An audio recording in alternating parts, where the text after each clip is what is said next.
Hey boys and girls, in this video we will learn another important tool used in DevOps lifecycle, and that is Kubernetes. Hi, I am Imran Afzal. I make learning technology easy, even for beginners in IT. So I have over 25 years of experience in Linux administration, Windows, virtualization, and many more. I have taught millions of students worldwide. Kubernetes is an open source container orchestration system which automates software deployment, scaling, and management. Orchestration is the process of coordinating and managing different components of system such as containers in this case. It ensures that all software parts work in harmony or unity in an efficient manner. So think of Docker as our container, and then after the container is created, we could use Kubernetes for the deployment, scaling, and managing of that container.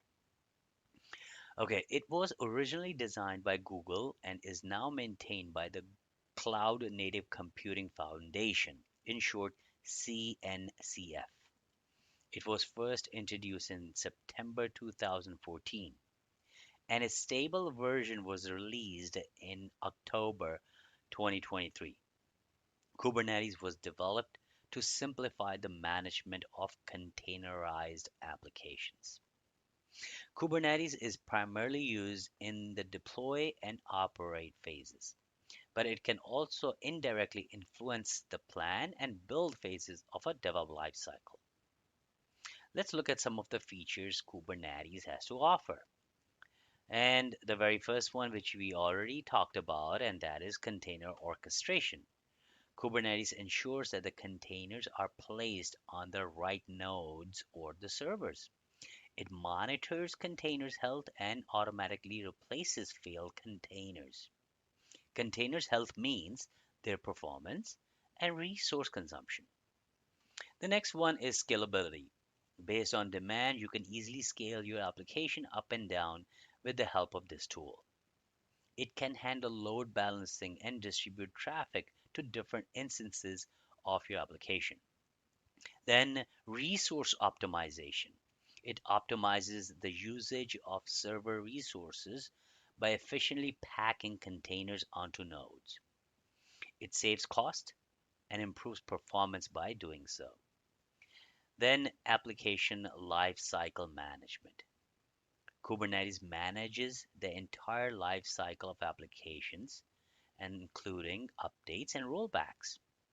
This ensures that your applications are always in the desired state and can be easily updated without downtime. Then the last one is versatility. Kubernetes works well on any cloud or even in your own data center. It gives you a consistent way to manage your applications across different setups. When it comes to learning resources, Kubernetes can be learned through resources available on its website. Visit the following links: kubernetes.io slash docs slash home or kubernetes.io slash training. All right, when we talk about the download and installation, you can download it for free. Please visit the link to download this platform and make sure to check the requirement for your operating system. Go to kubernetes.io slash release slash download. All right, whether Kubernetes needs to be installed depends on your specific use case and requirements. For example, if you are learning Kubernetes or developing application that will be deployed on Kubernetes, it's beneficial to have a local setup. And if you are aiming to deploy production workloads, you would typically set up a Kubernetes on a cloud provider like Google Kubernetes Engine, Amazon EKS, or Azure AKS. Or if you are using managed Kubernetes service offered by cloud providers, you don't need to install Kubernetes in the traditional sense, as a cloud provider takes care of setup, maintenance, and upgrades. Okay, let's go with the download, installation, configuration, and demo of Kubernetes in Windows as well as on a Linux environment. All right, let's go over quickly as to the steps to install Kubernetes. The first step is we need to make sure that we have Docker installed in our system where Kubernetes is installed. Please note, Kubernetes is an orchestration tool for container software. Therefore, please make sure you have Docker or any other container software already installed on your system before installing Kubernetes. Once we confirmed that Docker is installed, then we'll go ahead and install kubectl. Kubectl is the command line interface tool for interacting with Kubernetes cluster. It provides a wide array of functionalities to deploy applications, inspect and manage cluster resources, view logs, and a lot more. Then comes the installation of Minikube. Minikube is a free open source tool that makes it easy to run Kubernetes locally on your machine. It is a great way to learn about Kubernetes, develop and test Kubernetes applications, and prototype cloud native applications. Then you need to install a VirtualBox. A VirtualBox is a virtual environment where Minikube will run inside a VirtualBox. So to provide more information on VirtualBox, VirtualBox is an open source virtualization software developed by Oracle Corporation. It allows users to run multiple virtual machines or VMs on a single physical machine called the host. Each VM can have a different operating system known as the guest OS. All right, so once we have confirmed we have installed VirtualBox, then we will go ahead and start our Minikube single node cluster within that VirtualBox. Once it's started, then we'll go ahead and execute kubectl commands to manage our container within Minikube. All right, so first thing is install kubectl. So go to your browser and you could simply type kubectl install and go to the link that comes up, and here you have kubernetes.io page, and you'll get to install tools and go to the one that says install kubectl on Windows. All right, once you click on it, it'll bring you to the page with the installation instruction. Install kubectl binary. Okay, so install kubectl binary with curl on Windows. Simply copy this entire command and paste it in our command prompt. So first thing we will do before we do that, we'll create a folder and we call it kubectl.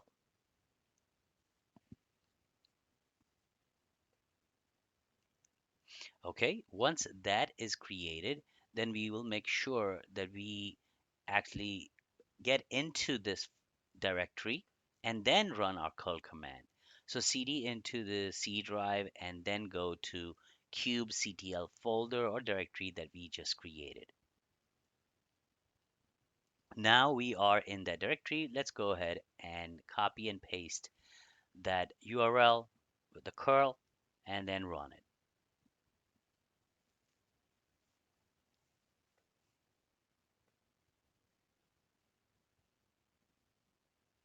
All right, it has completed the download or fetching process of kubectl executable. Okay, you could see that one file has been downloaded right here. Okay, let's clear the screen and let's go into kubectl and make sure the kubectl executable has been fetched or downloaded. Yes, it has. Perfect. All right, the next step is validate the binary that we just downloaded. We could validate with the checksum, but again, it's optional. It's really up to you if you want to do it. Here is the command for which you could do it and confirm. Okay, the third step is append or prepend the kubectl binary folder to your path environment. All right, let's copy the path, which is c kubectl, and add that to our environment path.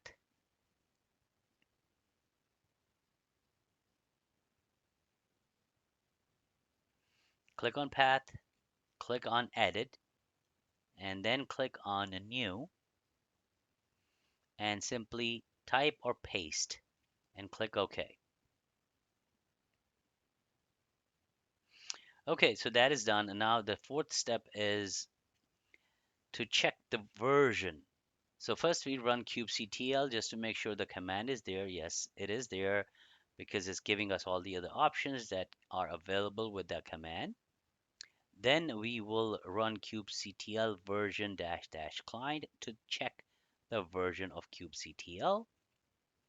Okay, let's open up another tab and go to any search engine. And now it's time to install Minikube, which is the cluster, an engine of Kubernetes. And here is the requirement that you will need: 2 CPU, 2 gig of free memory, 20 gig of free disk space, internet connection, and so on. Go to installation, and our operating system is Windows. Okay, if you wanted to use the Windows x64 installation procedure, which is already selected, then we will follow this instruction by opening PowerShell and run this command. So let's copy the command and start up our PowerShell, Windows PowerShell. And here simply we'll paste that command.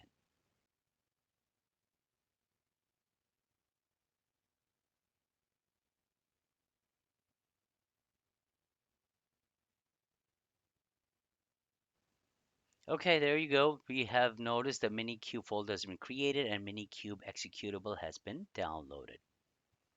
Okay, the next thing we have to do is to add the minikube.executable binary to our path, which is under our environment variable. All right, so let's copy the path, open up our environment variables, go to the path and add that as a new path.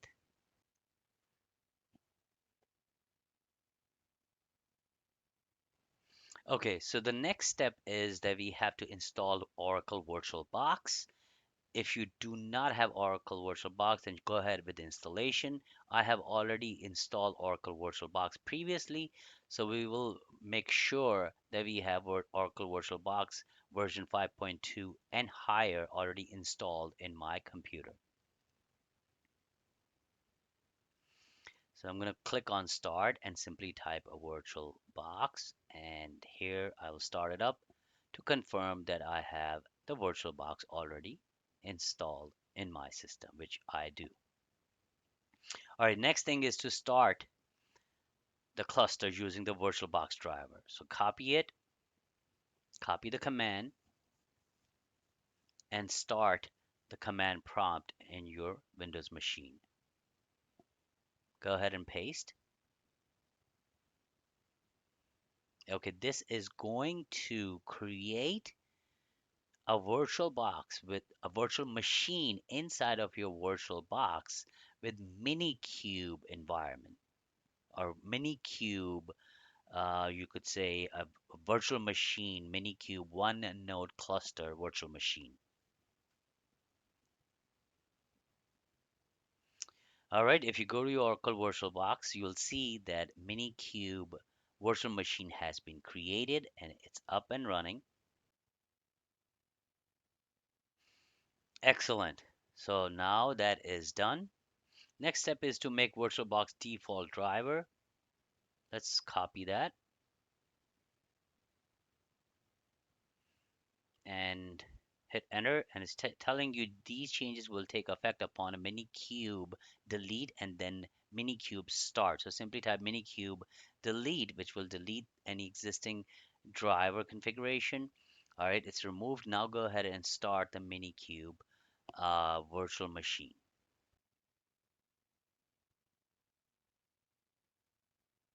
All right, it has been started. Let's clear the screen. Let's check the status of Minikube. All right, it's telling us that the host is running, kubelet is running, API service is running. Very good.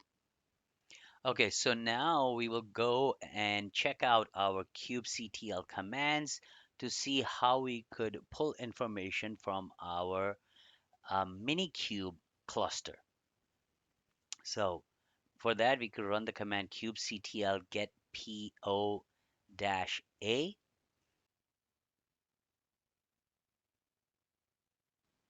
Okay, now we will run kubectl get nodes. We have only one node or one virtual machine that is running for our Kubernetes um, engine, and that is Minikube, and is ready, control plane, and it's been up since 7 minutes and 11 seconds. Okay, now let's check if we have any container that is within the Kubernetes and it's managing it. So let's type kubectl get pod.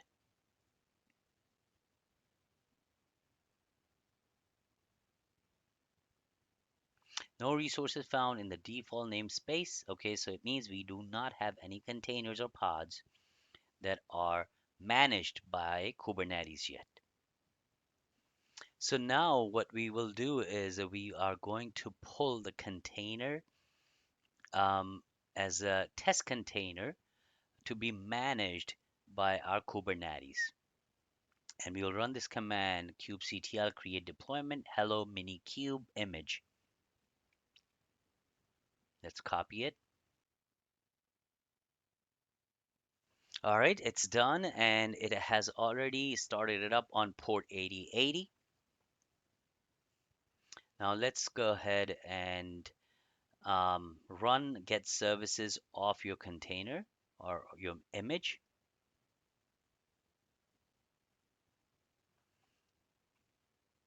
All right, you could see that your hello mini cube is running on port 8080. Let's start the service.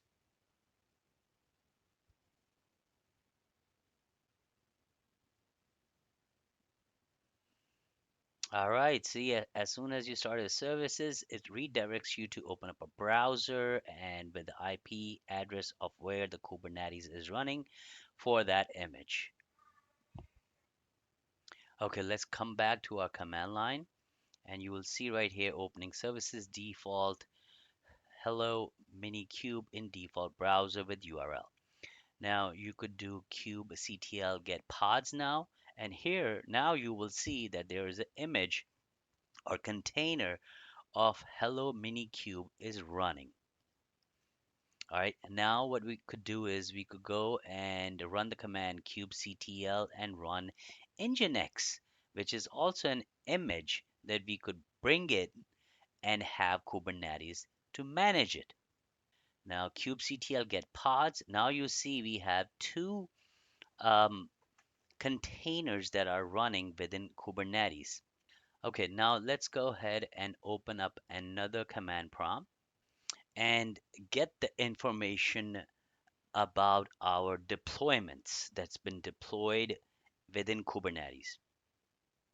So you see it's hello minikube is the one that's been deployed. Okay, so from here I will run certain commands that are basically listed on the instruction of the website. You could just follow along and see what are the different commands that you could run with kubectl to manage your container within Kubernetes.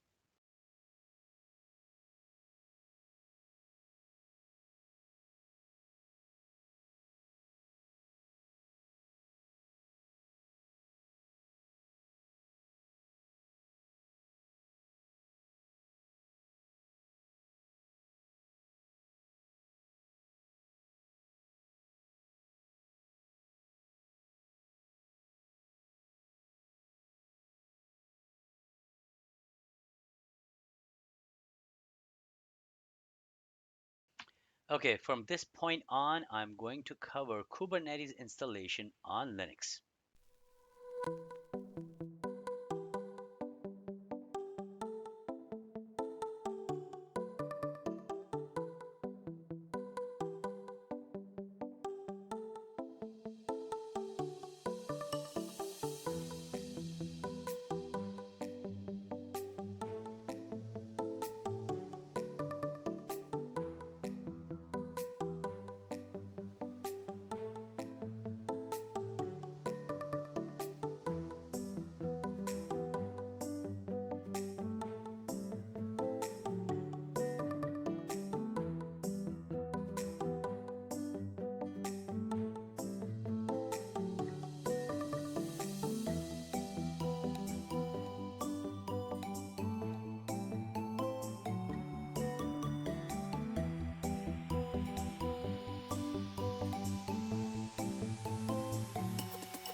Hey, if you found this tip helpful, then please show some support by hitting that like and subscribe button.